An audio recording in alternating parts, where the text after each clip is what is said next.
Тепер я хочу передати слово президенту України, який має стільки ж сміливості, як і завзяття. Пані та панове, президент Путін. Ой, я такий зосереджений на перемозі над Путіним, що ми маємо турбуватися про це. Ви можете перемогти президента Путіна. Президент Зеленський. Я краще. Ви значно краще.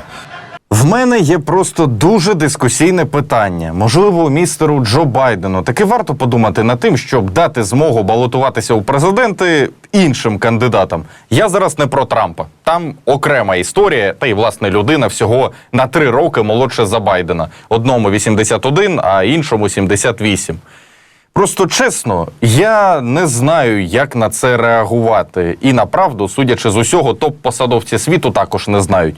Ось так вони вчора відреагували на цю обмовку про Путіна. Пані та панове, президент Путін. Ой, я такий зосереджений на перемозі над Путіним, що ми маємо турбуватися про це. Ви можете перемогти президента Путіна. Президент Зеленський. Я краще.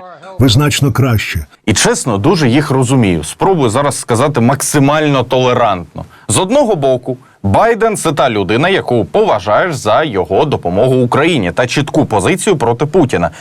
А з іншого, бачиш, що ні, вже дуже складно. Вчора на полях саміту НАТО Джо обмовився аж двічі. Спочатку нашого президента назвав президентом Путіним, а потім свою віцепрезидентку Камалу Гарріс назвав Дональдом Трампом. Я би не обрав Трампа бути віцепрезиденткою, якби я не вважав, що вона має достатню кваліфікацію, щоби бути президентом. На що Трамп миттєво відреагував у соцмережі своїй та написав, цитую, «Гарна робота, Джо». Пісков, прес-секретар іншого діда, який постійно кашляє, мямлить та погрожує світові ядеркою, сказав, що в Кремлі теж звернули увагу на обмовки чинного президента США. Мы обратили внимание на то, что весь мир обратил на это внимание. И комментариев здесь быть не может. Понятно, что это оговорки. Понятно, что они, наверное, получили такой широкий резонанс в контексте тех внутриполитических обсуждений, которые мы сейчас всем миром наблюдаем в Соединенных Штатах. Но это не наше дело, это внутреннее дело США.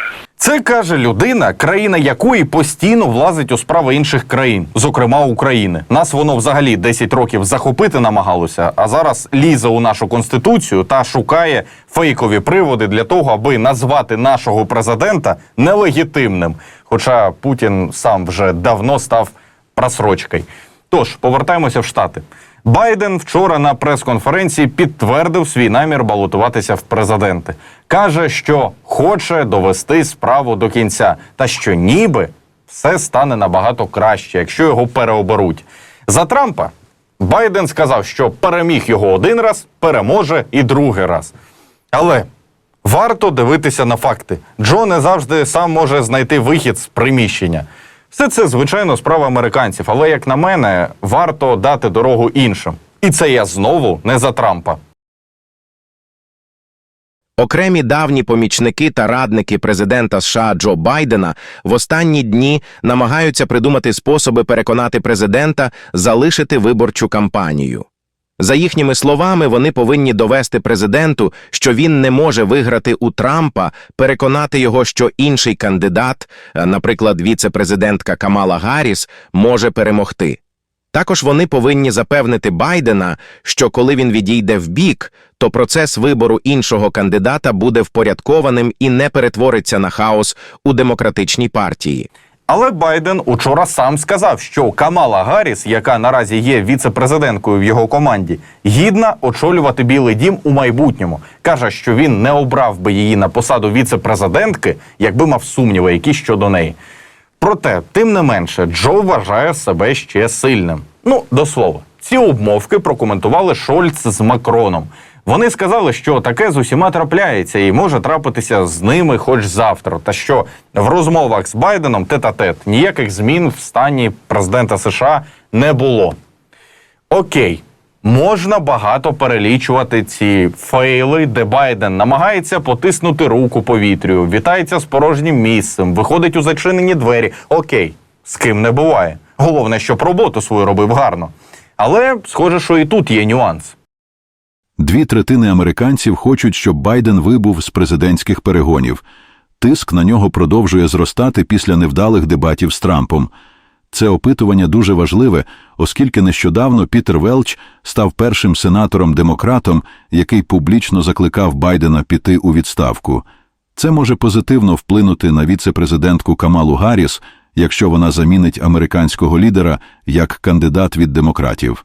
Опитування показало, що Гарріс випереджає Трампа серед усіх дорослих з 49% підтримки проти 46% у республіканців. Ми з вами не живемо в Америці, тому знати, як їм живеться при Байдені, як жилося при Трампі, можемо лише, власне, з соцопитувань.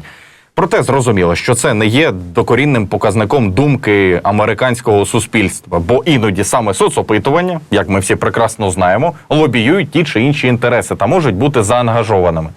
Ми можемо з вами судити по тому, що Байден зробив для України. І тут я скажу суб'єктивну думку. При всій допомозі, яку ми маємо зараз, Байден є достатньо нерішучим президентом. Так, він дозволив передачу нашій країні техніки, але зі скрипом, і то кількість цієї техніки є сумнівною.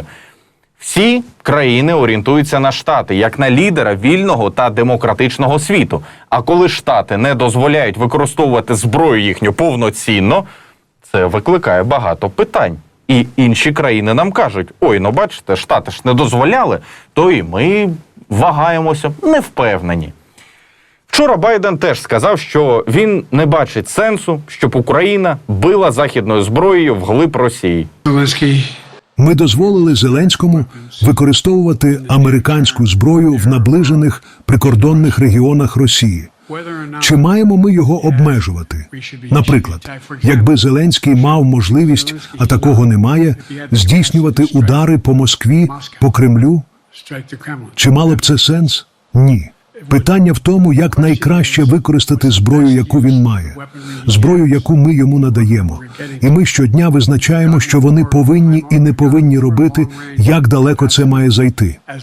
Так діяти логічно.